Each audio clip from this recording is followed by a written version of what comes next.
Hi guys, welcome back to Rajarao reviews. ఇప్పుడు మనం ముందుకు వచ్చిన intense space thriller movie project Gemini 2022లో యూఎస్లో రిలీజ్ అయింది. ఇప్పుడు తెలుగులో కూడా డబ్ చేసి రిలీజ్ చేశారు. ఈ మూవీ మరి సైంటిఫిక్ ఫిక్షన్తో వచ్చింది. మరి తెలుగు ఆడియన్స్కి పర్ఫెక్ట్గా కనెక్ట్ అవుతుందా? అసలు స్టోరీ ఏంటి, సినిమా ఎలా ఉంది, సింపుల్ క్లారిటీ అన్నీ మాట్లాడేసుకుందాం. ప్లీజ్ ప్రతిసారి అడుగుతాను ఫీల్ అవ్వకుండా వీడికి నిజంగా కష్టపడుతున్నారా అని ఫీల్ అయిన వాళ్ళు ఒక లైక్ కొట్టేసేయండి. కొత్త వాళ్ళు కొంచెం సబ్స్క్రైబ్ కూడా కొట్టేసేయండి.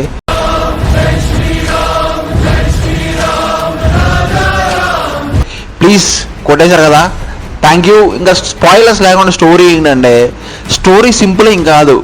ఎర్త్కి థ్రెట్ వచ్చేసాక, అంటే మన భూమికి కొంచెం ప్రమాదం వచ్చిన తర్వాత ఆ ప్రమాదాన్ని కాపాడడానికి స్పేస్ రీసెర్చెస్ సైంటిస్టులు ఉంటారు కదా, వాళ్ళు ఒక ప్రాజెక్ట్ జెమినీ అని చెప్పి లాంచ్ చేస్తారన్నమాట.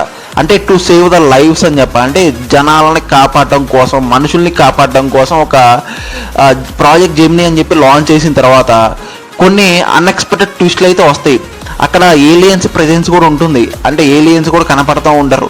ఇప్పుడు ఆ మిషన్ ఎలా సక్సెస్ అవుతుంది, అసలు ఏం జరిగింది అనేది స్టోరీ. సినిమా చూసి తెలుసుకోవాలి. ఈ సినిమా పాజిటివ్స్ గురించి మాట్లాడాలంటే లిటరలీ సీజీ వర్క్ నాకు చాలా బాగా అనిపించింది. ఎస్పెషల్లీ ఆ స్పేస్ సీక్వెన్స్లు ఏవైతే ఉంటాయో అవి చాలా బాగా వర్క్ అయినాయి అని చెప్పాలి. చాలా హాలీవుడ్ స్టైల్కి బాగా టచ్ ఇచ్చేసారని చెప్పాలి. ఇంకా ఇది ఒక యూనిక్ కాన్సెప్ట్ అని చెప్పాలి, మిక్సర్ విత్ సైంటిఫిక్ ఫిక్షన్తో ఒక ఫ్రెష్గా అనిపించింది నాకైతే. ఇంకా నెగిటివ్స్ గురించి మాట్లాడాలంటే స్టార్టింగ్ కొంచెం ఇంట్రెస్టింగ్గా స్టార్ట్ అయ్యి ఆ తర్వాత మిడిల్లో కొంచెం స్లో అయిన ఫీలింగ్ ఉంటుంది. కొంచెం పక్కగా పేషెన్స్ అయితే సినిమా కంటిన్యూగా పక్కగా అవసరం ఉంటుంది సినిమాకి.